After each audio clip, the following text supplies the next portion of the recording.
कश्मीर को खून से सींचा, वो कश्मीर हमारा है। वंदे मातरम, वंदे मातरम।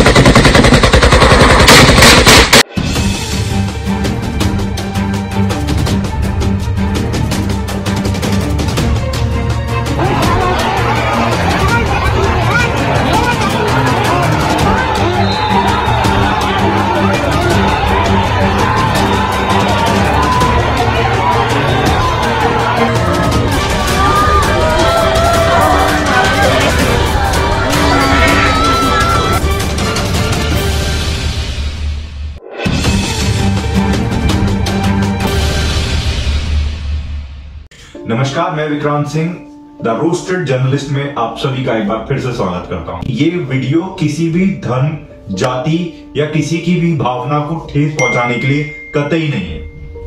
हम आज बात करना चाहते हैं उन हिंदुओं की जिनका नरसंहार हो रहा है, जिनको मारकर भगाया जा रहा है, जिनके दिलों में एक डर बिठाया जा रहा है कि अगर आप मुस्लिम आबादी में आकर रहने लगेंगे, आपके लिए वो खतरे से खाली नहीं है। और इसका जीता जागता उदाहरण है कश्मीर। मैं दूसरे देशों पे बाद में आऊंगा, पहले मैं अपने देश की बात करता हूं। कश्मीर में इन दिनों देखा जा रहा है कि लगातार हमारे देश के वीर सैनिक शहीद हो ही रहे हैं, लेकिन साथ ही साथ जितने भी हमारे देश के वहां पर कश्मीरी पंडित हैं या हिंदू हैं जो वहां पर अपना रोजगार चला रहे हैं, गरीब हैं, उनको तक को बख्शा नहीं जा रहा है, उनको भी मारा जा रहा है। और एक बार फिर 1990 का कश्मीरी पंडितों का वो इतिहास ऐसा लगता है कि वो फिर से दोहराया जा रहा है। बड़ी बात यह है कि इन सब चीजों पर कोई भी नेता, कोई भी सरकार, कोई भी विपक्ष बोलने को तैयार नहीं है। किसी ने भी अभी तक ट्वीट करके या किसी ने भी अपने माध्यम से कोई भी निंदा यहां पर नहीं जाहिर की है। और मैं आपको बता दूं कि साथ ही सरकार के भी कोई कड़े रुख नजर नहीं आ रहे हैं। ऐसे में हिंदुओं की रक्षा करने का फर्ज किसका है? और साथ ही मैं पूछना चाहता हूं कि भारत के लोगों की रक्षा करने का फर्ज किसका है? बात यही नहीं रुकती है। अभी आपने देखा होगा कि जहां भी, जिस भी राज्य में जहां पर भी हिंदू पूजा कर रहे हैं, चाहे वो दशहरा हो, चाहे वो दुर्गा पंडाल हो, चाहे वो कहीं पे भी किसी भी राज्य में हो, ज्यादातर राज्यों में उन पर हमले किए जा रहे हैं। लेकिन इतना जरूर कहूंगा कि हमला एक समुदाय पर हो रहा है, लगातार हो रहा है, और इसके लिए इस समुदाय के लोगों को आगे आने की जरूरत है। उन सरकारों को दोबारा से जगाने की जरूरत है। एक बार फिर से जो इतिहास बनने को तैयार हो रहा है, उसके लिए सरकार तक अपनी आवाज पहुंचाने की जरूरत है। बल्कि मैं तो कहूंगा कि जो हिंदुओं पर ये अत्याचार हो रहा है, जो हिंदुओं पर ये नरसंहार हो रहा है, इसमें देश के सभी समुदाय आगे आकर इसका खंडन करें, इसकी निंदा करें और सरकार से अपील करें अपने देश के सभी मुस्लिम भाइयों से।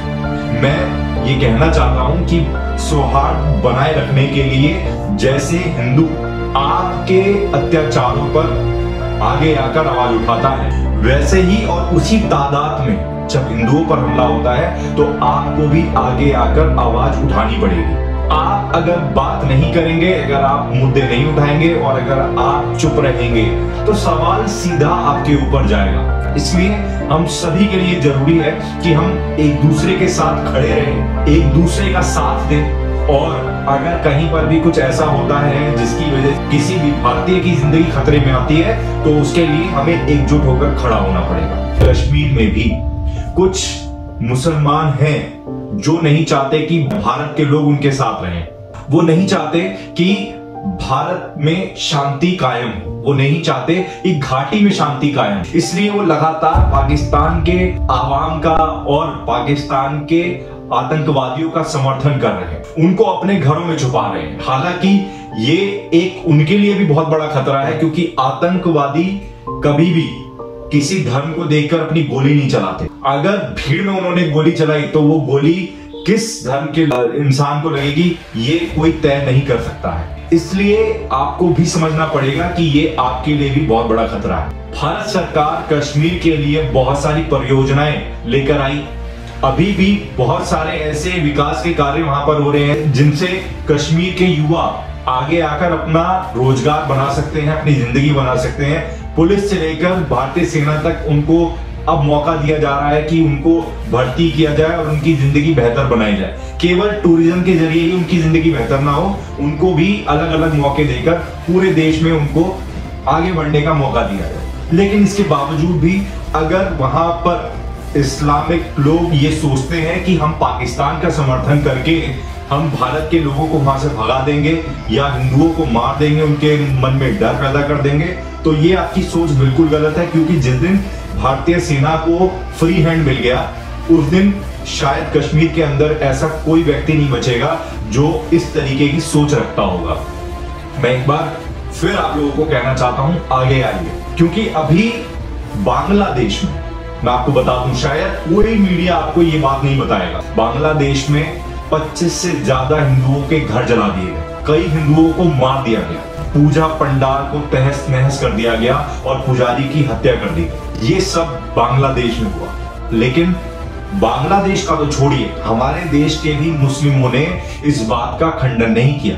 और शर्म की बात यह भी है कि हमारी सरकार ने भी इसका खंडन नहीं किया है। तो ये जो सब कुछ हो रहा है, मुझे लगता है कि इन सारी चीजों में कहीं ना कहीं हिंदुओं की एकता को भी जागना जरूरी है। अपने धर्मों को बांटिए मत, अपने धर्म के अंदर की जातियों को मत बांटिए, आप एक साथ रहिए। और मैं एक साथ रहने का मतलब ये नहीं कहता कि अगर आप एक साथ रहेंगे तो आपके खिलाफ कोई भी अगर लड़ता है तो आप भी चाकू भाला लेकर पहुंच जाइए, मैं ऐसा कतई नहीं कहता और ना ही मेरी ऐसी कोई मंशा है। मैं कहना चाहता हूं कि भारत के संविधान के तहत, भारत के कानून के तहत जिस भी नागरिक को कोई भी दूसरे समुदाय का व्यक्ति ठेस पहुंचाता है या फिर उसके खिलाफ कोई भी ऐसा अपराध करता है जिसकी वजह से उसके परिवार को या उसको कुछ खामियाजा भुगतना पड़ता है, तो हम सबको आगे आकर आवाज उठानी पड़ेगी, एक दूसरे के लिए खड़ा होना पड़ेगा। क्योंकि अगर आज हमारे ही देश में हम लोग सुरक्षित नहीं है तो फिर हम लोग कहीं भी सुरक्षित नहीं रह सकते। हिंदू खतरे में है।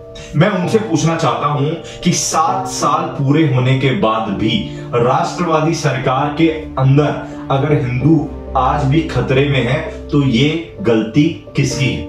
क्या सरकार इसके लिए जिम्मेदार नहीं है? अगर जिम्मेदार है तो आवाज उठाइए। और अब सवाल सरकार का नहीं है, अब सवाल आपकी मौजूदगी का है, आपके अस्तित्व का है, आपके धर्म का है और भारत का है। बहुत बहुत धन्यवाद।